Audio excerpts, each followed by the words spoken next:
What's up, Los Angeles? What's up, Ramley? Welcome to the Rams Skinny. I'm your co-host, Ryan Dyrud, joined as always by the main man himself, Ryan Skinny T.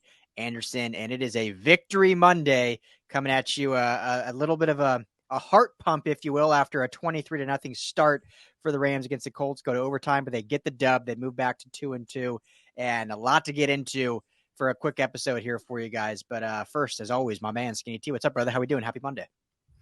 I'm doing fantastic. Have you ever been in the situation where you've just slammed on the brakes in a car and then you have to continue to drive after that?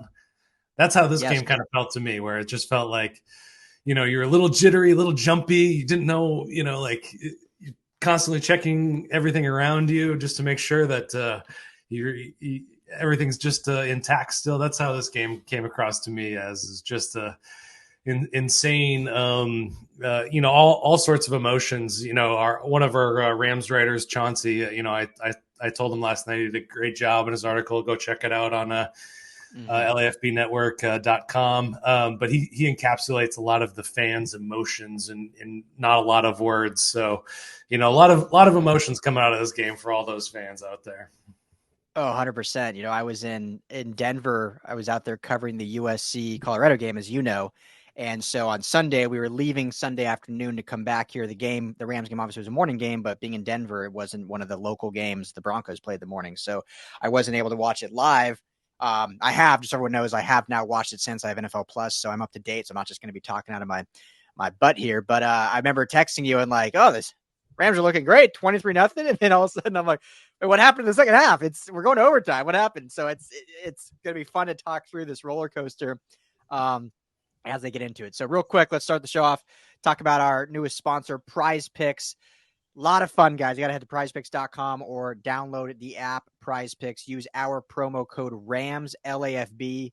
It's they're gonna match your deposit up to $100. So you put $100 in, they're gonna give you $100 free to play with. You put 50, they give you 50, all down the line. And basically, it's kind of like a fantasy style game where you pick a certain number of players. 2 is the minimum you can pick. You can choose. I've got up to, I think, 7. I don't know. You can probably keep going even more than that. And basically, they give you kind of an over-under stat of that. So Stafford over-under 2.5 touchdowns. You pick that and you stack those up with other players.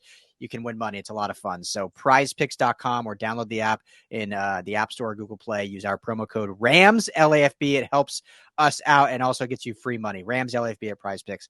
Go play, have some fun. All right, Skinny. So let me just ask you this off the top, and then we'll get into some stats and all that fun stuff. But just, you kind of said, it was a roller coaster, but just your initial thoughts of this game and this Rams team overall when it ended with the victory. Yeah, I think that yet again, Matthew Stafford is proving he is one of the best quarterbacks in the league.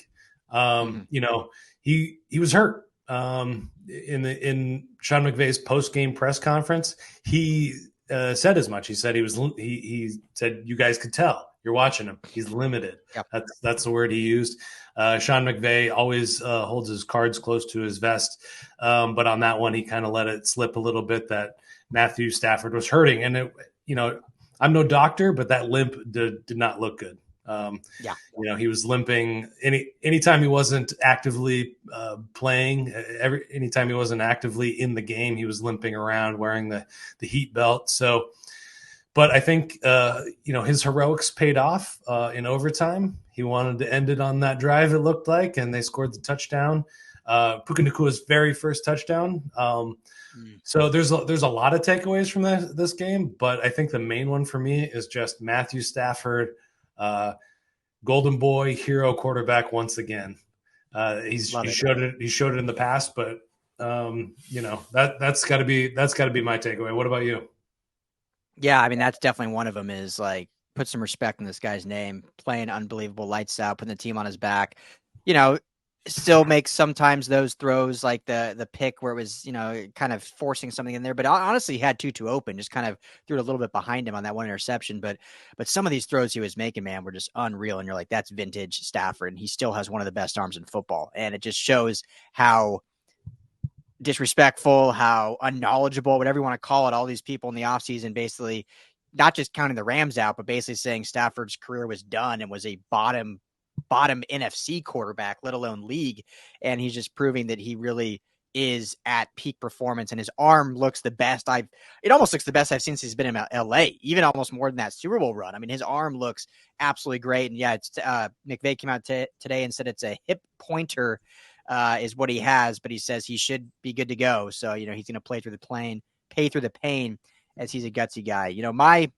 Outside of him, my big takeaway is just this Rams team's just fun as hell to watch. I think when you lower the expectations a little bit, like everyone did for this Rams team, and then you just watch kind of the way they're playing, the style of football they're playing, the togetherness they have that just was not there last year, and this kind of we and us versus the world mentality, and it's just fun. And I know they obviously let Indy back in this game, which we'll get into, and is never something you want to do, but good teams overcome that adversity and end up winning the game. We saw Chicago yesterday have a 28-7 lead over the Broncos. Broncos came roaring back and the Broncos won that game. Well, that could have happened in this one, but that didn't, because the Rams were the better football team and they faced that adversity head on and ended up winning that game. Helps when you get the ball first in overtime and you're able to move down the field like that. But so I think a lot of stuff that we'll get into, but my big takeaway is this is just a fun football team right now. And they're 2-2.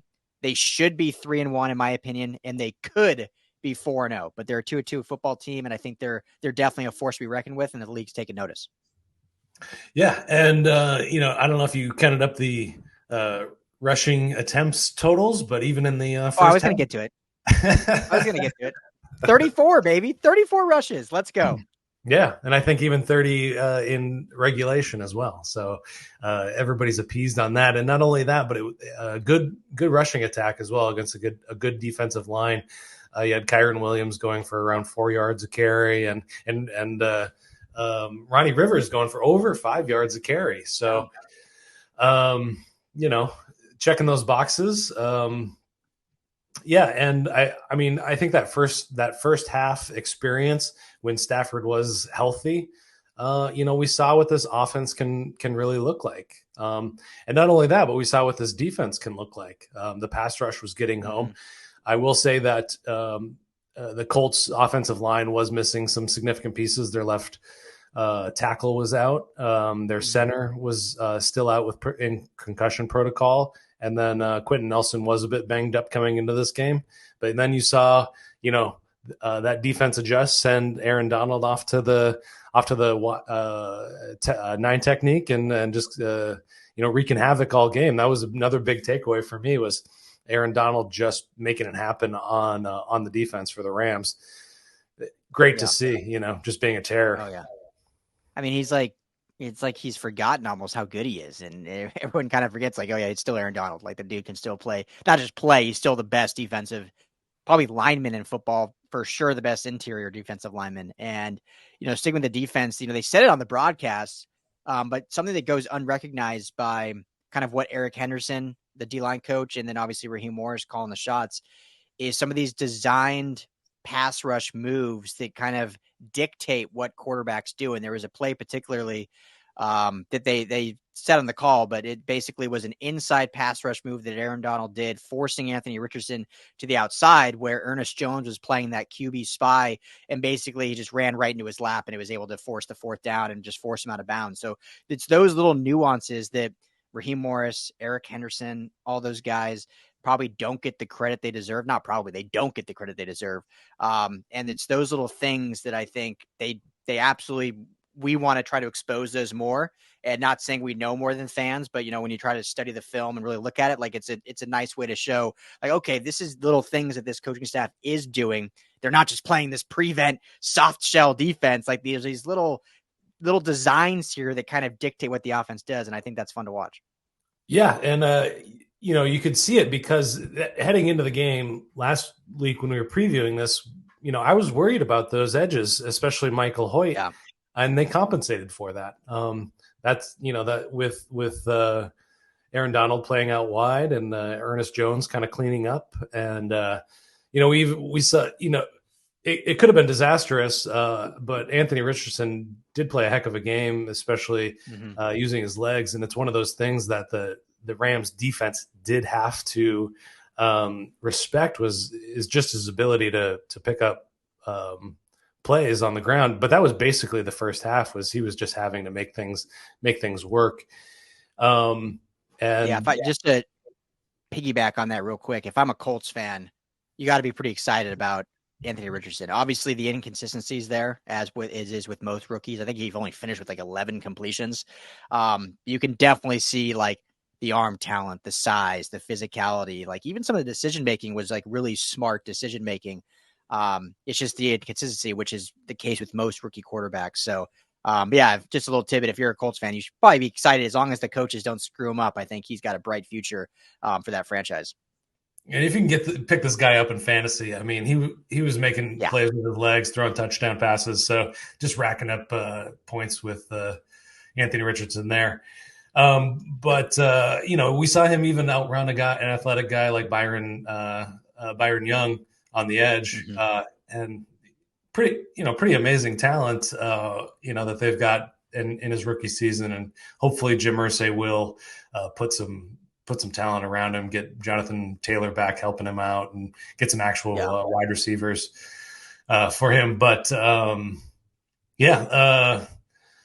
into that second half, though, everything changed on that Matthew Stafford injury where he hurt his hip really, and then threw an interception basically right after that. So I think that's when, I'm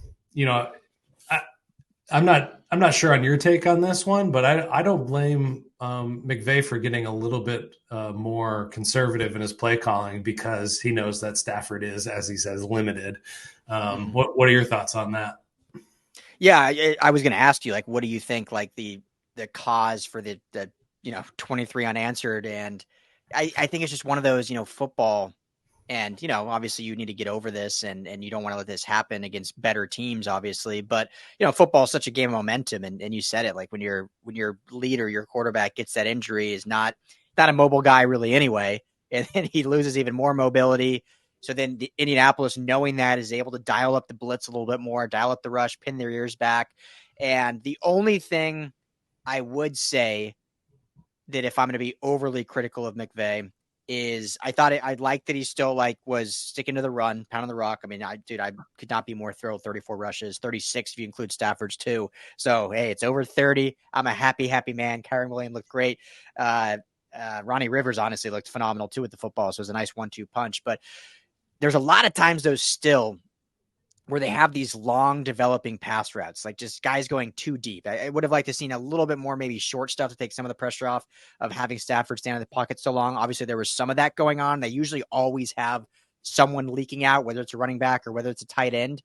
But maybe just less of the intermediate to long routes and just maybe have it shorten the field a little bit. And hey, if you're dinking and dumping and going 3 to 4 yards at a time, you're still moving the football a little bit and maybe still moving the clock because you're not letting the ball hit the turf. So overly critical. Maybe I'd like to see a little bit more of that, because there were still a lot of instances where, your quarterback's hurt and he's throwing these 14-yard routes, 17-yard routes, 12-yard routes. And it's like, we can just do these little 3-yard dumps. I mean, Patty Mahomes is one of the best yards in football, and they are the king of the little out route dumps to Kelsey and company out there. So, don't be afraid to do that. That'd be my one critique, I guess, of that second half of the offensive play calling.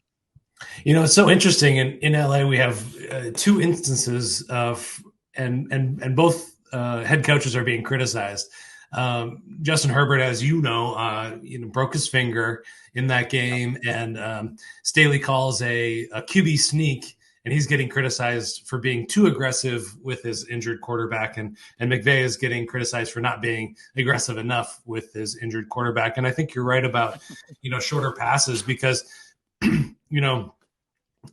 as a quarterback, a lot of your power does come from your hips, being able to turn those and twist those and get some torque on that ball and chuck it down, which just goes to show you how impressive that last drive was in overtime, and some of those deeper passes that Stafford was throwing. Is you got to use your legs and your hips that's where all your power is generated. So, I don't blame him for trying to protect the quarterback. And, just another shout out is how well this kind of reconstructed offensive line with Dotson sliding in at guard, and Noteboom playing left tackle for Alaric Jackson. I think, considering what kind of like the revamp looked like with Noteboom out on the left tackle last year in certain circumstances, I think they did a fantastic job. And, making Ronnie Rivers look like a star running back out there, Yeah. Well, and Noteboom ended up with the lowest grade on PFF for the entire offense at a 44 total offense of grade and a 34 in pass block and a 49 in run block. But it was probably still better than the other option that would have lined up out there. So that's kind of how you have to look at about. And then when you look at what they're able to get out of Kevin Dotson, the second highest graded player just after Puka Nacua had an 86 overall grade, 60.8 in pass block and 89.3 in run block. So I think they, sometimes you pick your battles, right? Like you have to take the lesser of two evils. And, Noteboom, I think we've learned now is probably better inside. But he was going to be your best option at left tackle on the roster. And knowing they had Dots, they signed in the offseason late in training camp, and obviously they saw great output from him. So I thought it was a masterful job of kind of shuffling stuff. And it just makes you feel good when Alaric Jackson is back, knowing that they have this versatility on this offensive line. And, you still have Trim and Ankrum kind of in your back pocket too. They can kind of slide elsewhere. You have Brian Allen that can play center if you want to slide Coleman Shelton over. So this unit that seemed like it was going to be a weakness is really showing that it's actually, I wouldn't call it necessarily the strong point of the team, but definitely not a total liability like a lot of people thought. And we talked, Skinny, a lot about how this is a very underrated defensive front in Indianapolis and a doesn't get as much credit as they deserve. And, overall, I thought the Rams offensive line did a tremendous job against them. Yeah, 100%. And another huge day for Puka Nacua as well. There we go. Let's get to Puka. Cooper Nacua. It's funny you bring it up because Cooper is set to come back next week if everything goes correctly for him and his hamstring recovery. He's off IR. He's available to come off IR. I don't think they've in that 21-day window. Yeah, exactly. So we'll see what this offense really looks like with both of those. I'm going to say right now, I mean, they're Hall of Famers, right? That's it. Goats. Enshrine them in Canton already. Let me, before we even get into Puka's amazing performance, let me just ask you this, because obviously I don't want this to come out the wrong way. Obviously, getting Cooper Kupp back is going to be amazing. I mean, I still think when healthy is, the top 3 receiver in all of football. But we've seen, especially since Stafford's been here, and you could even say we've seen this with Puka Nacua, as he kind of, targets in on one guy. So will he, and we'll get Coach Rowan here for this question. Let's we have this new policy here at the LA Football Network. We have the pop-in policy. What's up, baby? You told me you were in here, so I had to come say what's up. Oh, Will, Skinny T, what's going on there? You want to talk about it? What's that? You had a whole leader that you did. Oh, this is sparkling water. Oh, okay. Turn your mic's not connected, so turn that on. While you're doing that, we're talking about Cooper Kupp coming back, and so Puka Nacua, will he, like we've seen before with Stafford, did he keys in on one receiver? And when Cooper Kupp and Robert Woods were here, it's like Robert Woods got no shine, and everyone was like, "What's going on?" And then he gets hurt. OBJ comes in. Even OBJ wasn't super involved until that Super Bowl. So for both of you guys, what I was going to ask, and then I'll go to Skinny T first, and Alfred, you can jump in. But all right, are we still going to see this greatness of Puka Nacua, and then this Cooper Kupp is just going to totally just take this offense to the next level? Or are we going to kind of see it almost scale back a little bit? It's going to be kind of the Cooper Kupp show, and Puka Nacua is now just going to be a supplementary player. I mean, I hope that it's a good amount to Cooper Kupp, but what Puka Nacua adds to this is it takes the pressure off of Cooper Kupp. Cooper Kupp, his usage last year, was part of the reason he got injured last year. And I think the same thing about Nacua as well, which is they play such a physical brand of in the slot passing game, and they're both fighting for those extra yards. That gets people hurt, and that's a hard life to live as a receiver. You're not catching stuff along the sidelines and just getting pushed out of bounds. You're getting hit by 2-3 guys at a time. And so hopefully this will take the pressure off of Cooper, and they can share some of that target share.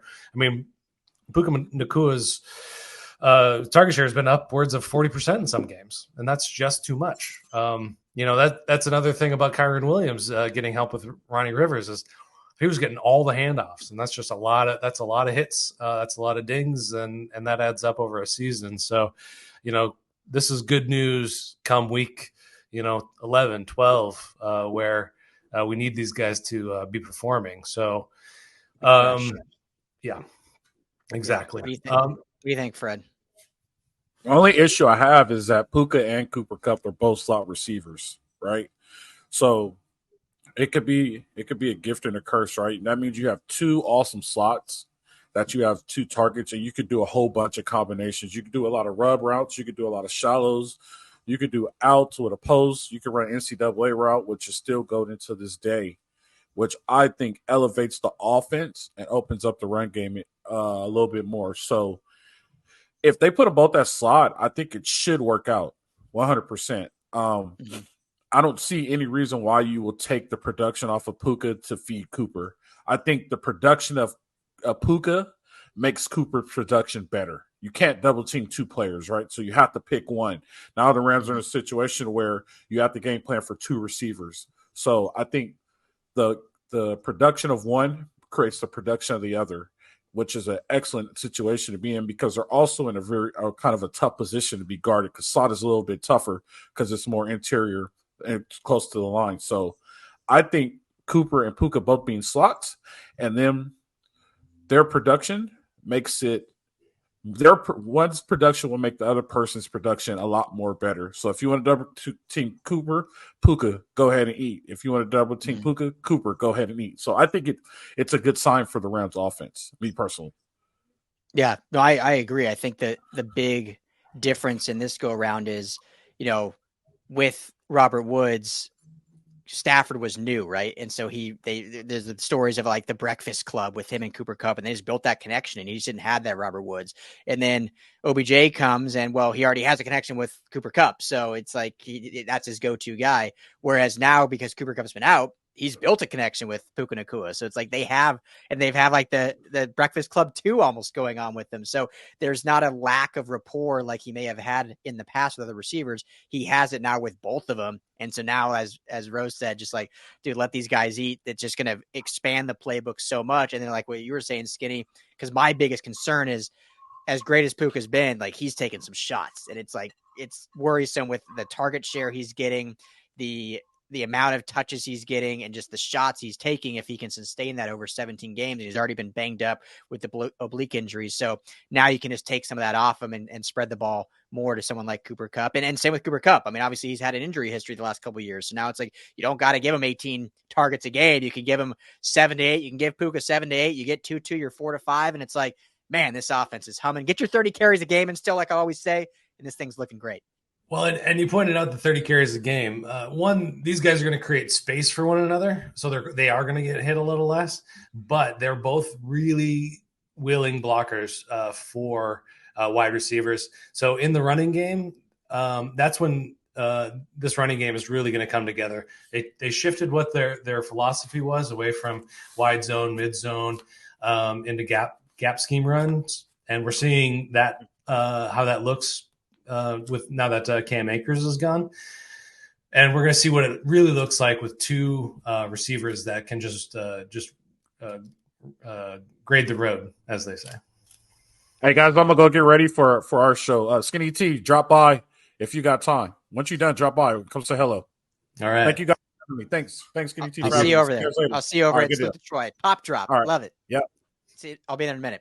Well, great. Well, any kind of final thoughts in this game? Again, 29-23, resilient. It was just so fun to see this team, how they, looked so great in the first half, faced some adversity in the second half. You're on the road still, beautiful stadium out there at Lucas Oil, and, facing that adversity, and they're able to still finish the game late with a hobbled quarterback. So just kind of your final thoughts on this big win to get back to 2-2. Two things. Every week we've got questions, and every week we're getting answers. One of the answers that we're finding is Kobie Turner is a dude on the defensive line. Rookie, yes. Kobie Turner. So really excited about that because there was a huge question coming in. Who's going to be those two other guys in the 3-4 front? And, he's looking like he's taking steps forward. He's going to take that job. And we got Eagles. We got the Eagles coming up. We'll do a full preview on that one. Definitely one of the harder opponents that they'll face so far. It was a good test in San Francisco, but this is not a divisional game. This is some more unknowns and some great talent, but they haven't been playing their best ball. Their offense hasn't been firing. So I think this is another chance to, as I said before, run through the legs of the giant. Nice. I like that. Kind of three final points for me. One, I got to start with Coach McVay because we were, as everyone was, as rightfully so, very critical of him last game with what we thought was a very winnable game against the Bengals. We go see the Bengals now lose like 27-3 this week. So the Rams had that opportunity had they kind of been put in a better situation. And I just thought overall called an absolute gem this last week and put his players in the right place to succeed. Obviously with banged up Stafford, it kind of changes the situation there in that second half, and they stalled out obviously the entire second half, but we're able to get it done when it mattered in overtime. So kudos to coach. And hey, I'm just going to say it again, 34 carries. Love seeing that. Let's keep it rolling. High efficient carries too. It wasn't even like they were getting 2 yards of carry, as you mentioned, like over 4 for each of them. So, and Kyren gets in the end zone twice on the ground, helping my fantasy team out. So loving that. Defensively, we haven't really talked about the secondary a ton, Skinny, but Akhello Witherspoon and Derion Kendrick playing lights out. They're actually playing, I think, two of the top efficiency-wise corners in all of football, which is impressive. So just another example of Kendrick being in this system now as a young player, improving. And then Akhello Witherspoon, just a talented guy that sometimes is just wrong place, wrong time, right place, right time. It seems like he's found his home in here, LA, still at, 25, a young dude. And so, it's early. We're 4 games in, but so far I thought he's looked like a tremendous acquisition in this offseason and a huge part of this defense and the Wiley vet outside of Aaron Donald on this defense at the ripe age of 25. And then finally, I want to give a shout out to, I think Bobby Brown is also a guy that we talked about a lot in the offseason of really needing this year. If Tutu Atwell was the guy in offense, this is make or break year. Bobby Brown was the guy in defense. And I think he's not exactly getting the shine from everyone yet, but I think he's played overall well. I think he graded out, again, PFF's not the Bible, but he graded out, I think, 3rd overall for all defenders with an 82.9 grade defensively on the defensive line. So, able to get involved somewhat. Didn't have a ton of obviously plays or whatever, but to get his 1 tackle in there and was able to be involved somewhat and do better and 2 tackles. And then just improvement, which is what we want to see. So those are kind of my final 3 takeaways. Yeah, just quick shout out also to Jordan Fuller. Just a really heads up play to rip that ball out, force a fumble. He, when healthy, he's one of the best players on this defense, and just another late round guy, third round, fifth or sixth round guy, I think. 6th round, yeah. 6th round. So just another testament to how great of a franchise the Los Angeles Rams are at drafting these guys. Puka Nacua, 5th rounder. Jordan Fuller. It's all. Russ Yeast. Russ Yeast, yeah. Quentin Lake, all these guys are just these late rounders that are getting playing time and holding their own. Love to see it. 100%. So, well, if you got nothing else, hey, Rams get to 2-2. They're definitely. Let me ask you this question before I sign off because I tweeted it out. Rams are 2-2. Chargers are 2-2. Who's the better 2-2 team right now in LA, in your opinion? Well, according to Sumer Sports, 9% jump for the Rams in their playoff odds. They're somewhere around 35% playoff odds right now, and they're not too far away from where the Chargers are. They're also kind of in that 35, 38% chances there. So it's a really close call according to the analytics people. The Chargers played a bad Raiders team with their backup quarterback and snuck out of town, not convincingly. So everybody's, the Rams are trending up and the Chargers are trending down a little bit, I would say. I'm not going to get ahead of myself. But it's this is the NFC. The Rams play in the NFC, and there's a lot more wide open room there. So I'm just going to say right now I'm feeling better about the Rams getting to the playoffs than the Chargers. So what do you think? Yeah. What are your thoughts?